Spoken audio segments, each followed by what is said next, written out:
Hola, soy Belén Castellanos y os presento esta segunda sesión dedicada al pensamiento de Spinoza en Gilles Deleuze. Si Spinoza está tan presente en la posmodernidad es porque, a pesar de la época a la que pertenece, no es un pensador moderno. Según Negri, sus detractores lo consideran una anomalía. Y según sus amigos o aquellos que se consideran herederos de su pensamiento, sería un pensador salvaje e irreductible. La filosofía de la posmodernidad se sitúa más allá de la posmodernidad y para ello tira del hilo de autores que suponen una nota discordante dentro del panorama hegemónico moderno. Decimos que Spinoza no es un pensador moderno, pero ¿por qué decimos esto? Bueno, fundamentalmente porque no es un pensador humanista o no adolece de ese defecto tan típico en la modernidad, sobre todo en esa modernidad que es heredera tardía del Renacimiento y que es el antropocentrismo. Por más que este centraje no sea autodetectado o no sea valorado como una miopía a la hora de comprender el mundo por parte de la ideología del progreso, fundamentalmente, y de una parte también no tan grande del panorama filosófico actual. A pesar de todo lo que podamos escuchar acerca de su trabajo teórico, a pesar de las clasificaciones más bien escolares a las que estamos acostumbrados, tampoco podríamos decir de forma estricta y rigurosa que Spinoza, a pesar de ese estilo que a veces presenta, ese orden geométrico con el que ordena, por ejemplo, la escritura de su ética, sea un filósofo racionalista. Es un defensor de la razón, es un filósofo racional, pero no olvidemos que racional y racionalista no son la misma cosa, igual que no sería lo mismo capital que capitalista o social que socialismo. Por ser un poquitín más concretes, podríamos decir que la racionalidad tiene o hace referencia al uso de la razón, incluso a la defensa de la razón como un elemento o como una facultad válida del ser humano para acceder a ciertos conocimientos, pero en cambio esa racionalidad no habría por qué vincularse a un racionalismo que lo que propondría más bien es que la razón es la única fuente válida del conocimiento y que es además prácticamente infalible, isomorfa con la propia organización del universo, que por lo tanto sería un cosmos absolutamente ordenado y por tanto planificado. Y encontramos entonces en Spinoza una cierta racionalidad bastante expresiva, pero que convive no obstante con bastantes elementos vitalistas. Tampoco le interesa demasiado la emancipación del sujeto, muy típica también, a todo lo largo de la modernidad, exceptuando quizá cierto barroquismo, exceptuando quizá cierto romanticismo, o el romanticismo entendido de determinado modo. No le interesa demasiado la emancipación del sujeto si por esta entendemos el esfuerzo por resolver el problema de la libertad individual. El problema de la libertad individual podría expresarse desde una primera persona o desde la vivencia en primera persona como algo así del tipo soy un conjunto de relaciones ligadas por cierto determinismo natural. No es este el principio que rige el pensamiento espinosista, no es esta la idea que Spinoza tiene ni de lo que es políticamente importante, ni tampoco de lo que es la singularidad, que no tiene tanto que ver con ese individuo yoico, sino con otra serie de elementos que iremos viendo a lo largo de las exposiciones de estos vídeos. Es igualmente ajeno, Spinoza, a las teorías del contrato social. En el tratado político se deshace por fin de tal teoría que cumple una función casi siempre legitimadora del Estado, en especial del Estado absolutista moderno. Spinoza es un pilar para la filosofía de la posmodernidad, pero sobre todo lo es por inaugurar un modo muy especial de desarrollar una ontología inmanentista. Esto es, principalísimo para la filosofía de Deleuze, como también lo había sido para la filosofía de Althusser, como también lo será para la filosofía de Toni Negri. Esta ontología inmanentista podríamos verla o podríamos describirla o definirla muy rápidamente como una teoría de la realidad verdaderamente materialista. Si lo dijéramos en términos de Althusser, o si hiciéramos referencia al título de ese libro suyo, de ese pequeño libro suyo de la última etapa de su vida, hablaríamos de un materialismo aleatorio, de un materialismo que no describe la realidad como una realidad idéntica o perfectamente reductible a leyes científicas y mucho menos a leyes mecanicistas. Al hablar de política en Spinoza, al hablar de políticas del encuentro y de éticas del encuentro también, tendremos más la sensación de estar tratando un asunto ético que político. Pero vamos a ver que hay una ligazón entre ambas dimensiones, aunque también puedan ser separables, pero más bien separables en el orden conceptual que en el orden de la realidad. Esto se debe a la extrema intimidad que une ética y política en la obra espinosista. Tengamos en cuenta que el nexo social vive de las mismas dinámicas y de las mismas tensiones de la existencia individual, pero es quizá más potente y también de algún modo, como se indicaba en el platonismo, más visible, más expresivo, más fácil de captar su estructura que la de la interioridad o subjetividad de un solo individuo y por tanto, de la dimensión más puramente ética. Esta intimidad entre ética y política, que estaba muy presente en la antigüedad griega y que vuelve a estar muy presente en la posmodernidad, uniéndole también el aspecto estético, el aspecto relacionado con los modos de percibir tan necesarios si queremos hablar de un cambio, de una verdadera transformación política. Está ligada, sin embargo, a construcciones teóricas de otros autores, como decíamos, de la antigüedad griega o de otros sistemas filosóficos. Un ejemplo claro de falta de parentesco entre uno y otro lo tenemos en todos los liberales que toman teorías del tipo de Adam Smith y su mano invisible, en la que la conducta egoísta del individuo revierte en una especie de solidaridad social inconsciente, desligándose así de la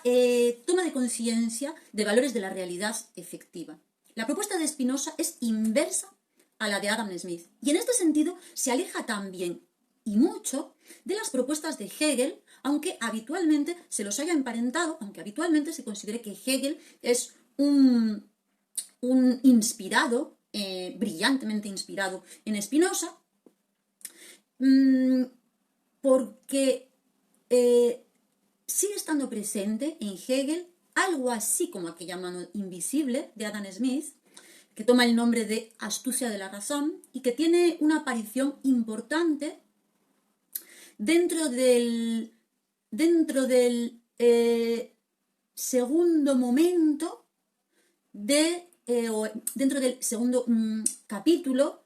del segundo momento del espíritu objetivo, cosa que podemos encontrar en algunas partes de la fenomenología del espíritu, pero quizá de una forma más clara y más fácil de entender en la filosofía del derecho de Hegel, en la que al amor, a la familia, a la comunidad de hijos, es decir, al momento de la pequeña comunidad,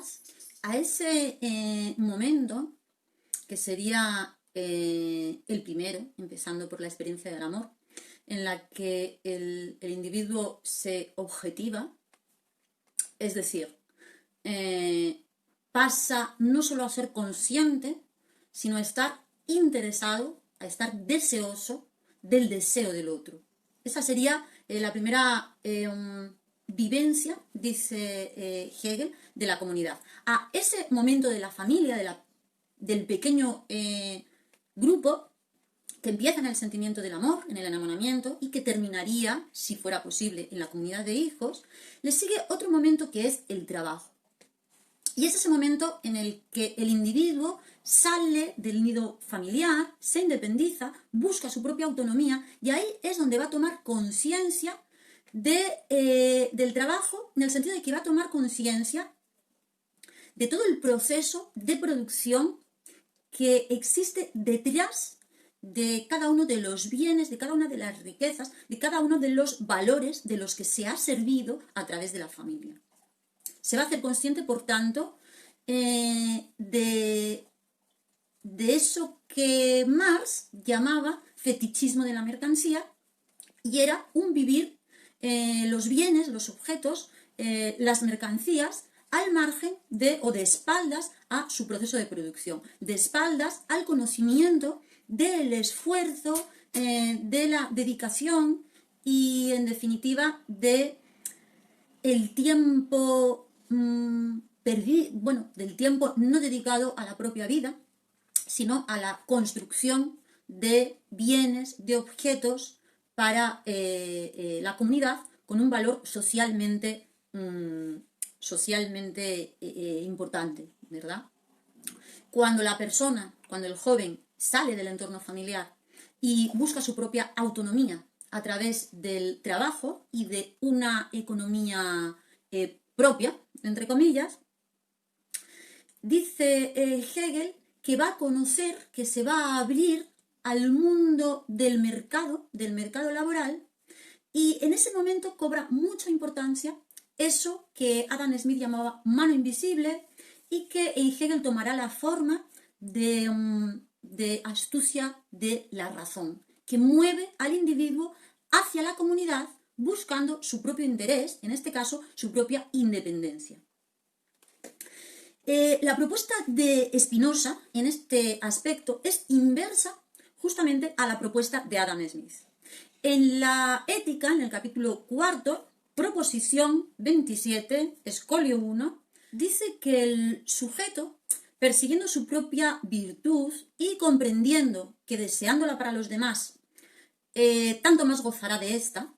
vive la tendencia objetiva constitutiva de lo político, constitutiva del acontecimiento político, de la participación política y de la inmersión política en el mundo. Se es potente, dice Spinoza, amando la universalidad. Se es impotente amando lo particular, puesto que de tal modo somos movidos por el interés, o dicho de otra manera, movidos por cosas externas. Voy a citar algunas de sus palabras, un fragmento, en este caso de la proposición 35, escolio, de la Ética, que dice lo siguiente: los hombres que buscan su utilidad bajo la guía de la razón no apetecen para sí nada que no deseen para los demás hombres, y por ello son justos, dignos de confianza y honestos.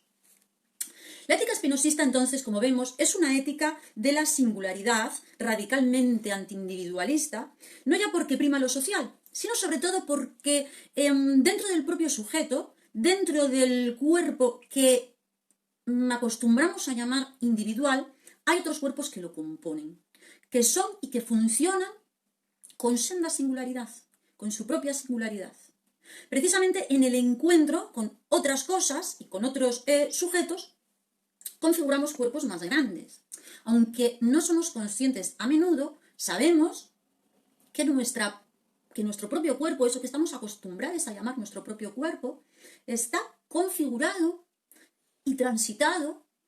por pequeñísimos cuerpos, pequeñísimos seres vivos que tienen a su vez su conatus, su deseo, su interés, y que a veces entra en conflicto con otros seres vivos que habitan también dentro de nuestro organismo, sin que seamos conscientes de ello, ya que van a estar actuando y funcionando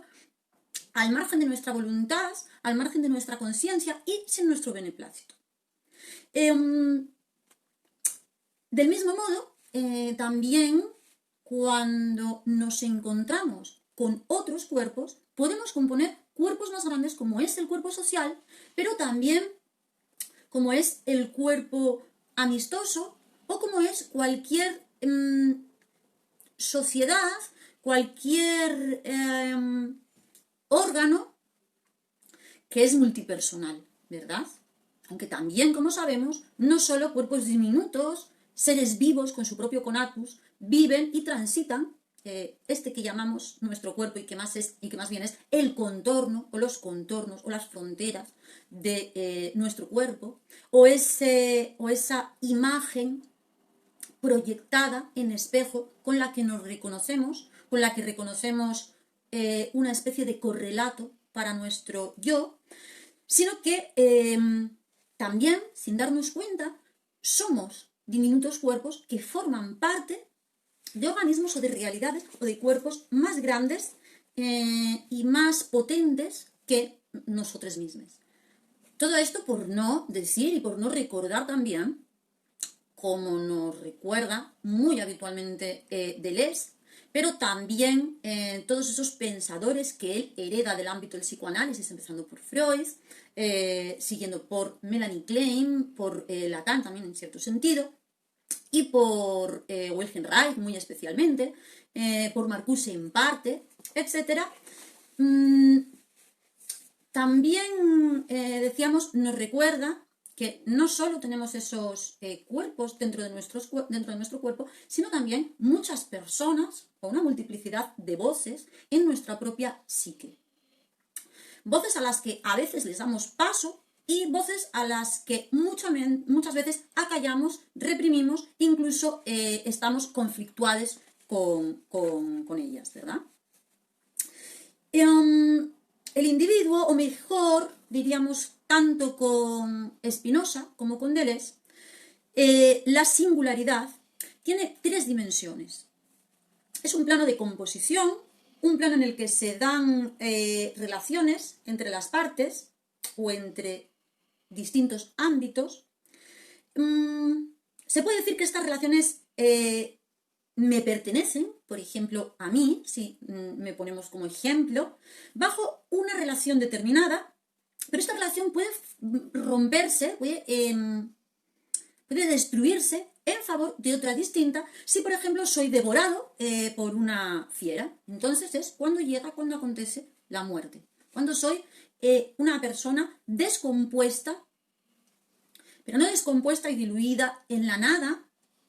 ni disuelta en la nada, sino desgranada para entrar a formar parte de otros cuerpos diferentes. Por lo tanto, morimos también en favor de otras composiciones, en favor de la aparición de otras cosas, dando así diversidad, ¿verdad? O una mayor diversidad y riqueza al universo. Como sabemos, la muerte afecta a la duración, a la presencia actual, efectuada, de las relaciones que me constituyen o que nos constituyen a cada uno de nosotros. Sin embargo, la esencia de esas relaciones es eterna. Aquí nos encontramos un punto muy importante que va a explicar, va a darle sentido a esa frase que a veces se repite de Spinoza, muy descontextualizada y queriendo significar tal vez otras cosas o queriendo servir a otros propósitos. Y es el hecho de que las relaciones son eternas. Aunque no sea eterno mi cuerpo como tal, como Belén Castellanos, como esta configuración que ahora presento, las relaciones, como podamos poner por caso, el intercambio de conocimientos con otras personas, el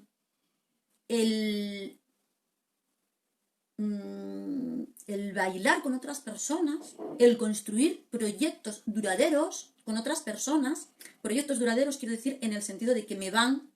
a superar, que me van a sobrevivir, que van a continuarse sin mi persona en vida. Esta eternidad, esta no muerte en la que estoy implicada de alguna manera, es a la que se refiere Spinoza cuando habla de que la filosofía es subespecie eternitatis desde el punto de vista de la eternidad, pero sobre todo cuando dice que en nada piensa menos el sabio que en la muerte. Muchas veces se ha querido oponer esta declaración a otras expresiones de Heidegger, queriendo que Spinoza y Heidegger fueran contrarios, cuando a mi parecer son más bien bastante parecidos. Por lo menos yo logré comprender a Heidegger, entrar en su obra y aficionarme muchísimo a ella, al punto de leerla prácticamente al completo, a través del pensamiento de Spinoza, que, que había estudiado más, que había formado una parte más presente del programa curricular en el que me formé. Y justo de esa manera es que, como que a través de Spinoza, es como logré entender a Heidegger y pillarle el ritmo, ¿verdad? Bien, a lo que iba. Cuando Heidegger habla de la muerte, o de la conciencia de la muerte como pensamiento inaugural, en cierto sentido, de la filosofía, inaugural también que de alguna manera estamos diciendo lo mismo, de la búsqueda de sentido por parte del ser humano, no está diciendo algo contrario a Spinoza. De hecho, está diciendo algo bastante parecido. Cuando Spinoza dice que en nada piensa menos el sabio que en la muerte, no está queriendo decir que los filósofos, que los científicos viven dando la espalda a esa realidad que es la muerte.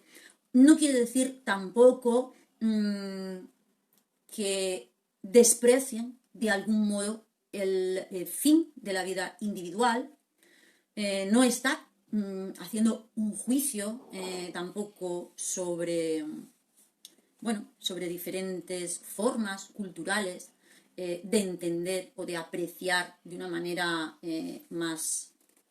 intensa o menos la longevidad, sino que lo que está haciendo Spinoza es hablar de la eternidad que es posible alcanzar para el sabio dentro de los confines cronológicos de su propia vida. Como, un poco como dirían Platón, como diría muy claramente Aristóteles, cuando habla de dedicarse a la vida contemplativa como un modo de vida que mejor respondería a una buena vida, a una modalidad ética de estar en el mundo. De forma muy parecida a ellos, lo que nos está diciendo Spinoza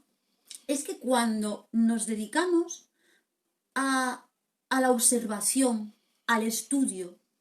de esas leyes eternas que rigen la relación entre las diferentes variables, por ejemplo, en la física, pero podría ser en cualquier otro conocimiento, cuando estudiamos el universo, que es eterno, aunque cambie modalmente, estamos tocando de algún modo, acercándonos, haciéndonos nosotros mismos eternos. ¿Por qué? Porque estamos como penetrando, como haciéndonos parte, interesándonos también, extendiendo nuestra conciencia hacia eso que va a sobrevivirnos, hacia eso que va a sobrevivirnos a nosotros y a cualquier otro ser vivo. Cuando estudiamos al universo, además, cuando estudiamos esa naturaleza, esa physis de la que hablaban los griegos, que es generativa, embrionaria, en continuo brote, cuando estudiamos eso que es la substancia, por excelencia, lo eterno, eso que no hace falta atribuir a un Dios sobrenatural, sino a un Dios implicado inmanentemente en la naturaleza, cuando hacemos eso, no solo tocamos esa eternidad que somos como parte de la naturaleza que somos, como parte relacional de la naturaleza que somos, sino que además, de algún modo, dejamos un camino abierto, un conjunto de interrogantes y de conocimientos abiertos, perseguibles, y que van a formar parte y a constituir incluso el principio, la pista de salida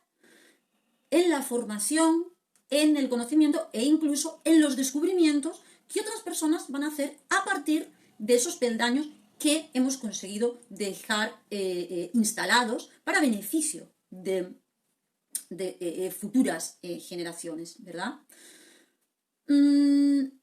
muchos sentidos, dedicarnos al estudio de la physis, de la naturaleza, de lo divino griego, y en cierto sentido también el hecho de relacionarnos, encontrarnos con un más allá de nuestra individualidad, genera una relación que nunca muere, propiamente dicha, nunca muere. Pueden morir los términos de la relación, pero no la relación misma, no el medio que ha conseguido unir estos dos términos y de algún modo definirlos. Eso que está en el medio de los términos, eso no muere. Y en ese sentido, lo relacional, el encuentro con otros cuerpos, con la naturaleza, con otros seres, con otras personas, con otros animales, nos permite una eternidad, nos permite que algo de nosotros no muera con nosotros. Y en ese sentido, el sabio no se preocupa tanto de la muerte o no temería la muerte porque estaría cumpliendo con la filosofía, como decía Platón, esa preparación para la muerte, sabiendo que la muerte no asesina todo lo que soy, no alcanza todas las dimensiones que soy, sino que algunas de ellas voy a poder dejarlas en el entorno. Entonces decíamos, por eso la esencia de esas relaciones es eterna, del mismo modo que la ecuación que relaciona varias variables en una ley natural es eterna, tiene cierta eternidad. Aun cuando esa relación no es efectuada o no es actualizada, aun cuando no haya ningún cuerpo cayendo hacia el centro de otro cuerpo mayor, seguiría sirviendo esa ley de la gravedad. Incluso cuando no haya ningún cuerpo bailando con otro cuerpo, seguiría siendo eterno el bailar, ¿verdad? Es decir, aunque no sea actualizada esa idea que no hace más que describir una relación, esa idea es eterna. Y aquí podemos ver también una muy intensa proximidad con el pensamiento de Platón, siempre y cuando entendamos a Platón de una forma profunda, entendamos a Platón desde su propia autorreflexión, desde los interrogantes que él mismo abre acerca de sus postulados, y mientras entendamos a Platón de un modo no solo trascendentalista, sino fundamentalmente inmanentista, aunque no implique esto negar absolutamente el carácter trascendental, cosa además que me parece legítima, de algunos aspectos de su pensamiento, algunas de sus propuestas. Aunque no exista, aunque no haya cuerpos actualizando, efectuando esa relación, aunque no exista presencialmente o presentistamente, esa relación subsiste. Y la idea que la define subsiste, por tanto. En segundo lugar, el individuo singular es potencia. No solo es el plano de consistencia o de coexistencia de muchos otros cuerpos, seres más pequeños o cuerpos externos a sus propias fronteras y con los que organizará una asociación o un cuerpo mayor, sino que además es potencia. Es potencia en cuanto que su límite está en el límite de su acción. Muy importante esto, y volvemos a repetir una idea ya explicada hasta el momento, pero vista, recogida desde otro punto, desde otro lado. El límite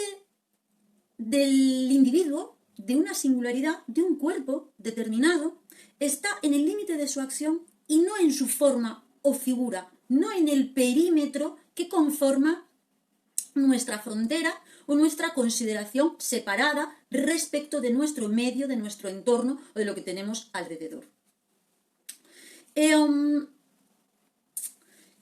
este sentido, se entiende aún mejor